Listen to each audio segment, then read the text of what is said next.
कोकण किनारपट्टीवर समुद्राला मोठी भरती आली आहे। किनारपट्टी भागामध्ये 4.5 मीटर उंचीच्या लाटा उसळत आहेत। किनारपट्टी लगतच्या नागरिकांना सतर्कतेचा इशारा देखील देण्यात आलाय। तर रत्नागिरीतून आढावा घेतलाय आमचे प्रतिनिधी अमोल कलये यांनी। रत्नागिरी जिल्ह्याला ऑरेंज अलर्टचा इशारा देण्यात आलेला आहे। त्यामुळे सकाळपासूनच रत्नागिरीमध्ये पावसाची ही संततधार पाहायला मिळते। आज जर कोकण किनारपट्टीचा जर विचार केला तर कोकण किनारपट्टीमध्ये समुद्राला अक्षरशः उधाण आलेला आज मोठी भरती आहे आणि अजस्त्र लाटा सध्या या किनारपट्टी भागामध्ये आढळताना आपल्याला पाहायला मिळतात।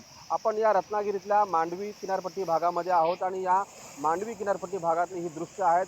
अक्षरशः समुद्राला उधाण आलेला आहे आणि या समुद्राच्या लाटांचा तडाखा हा सध्या किनारपट्टी भागाला पाहायला मिळतोय। हीच परिस्थिती रत्नागिरीतल्या सर्वच किनारपट्टी भागामध्ये पाहायला मिळते।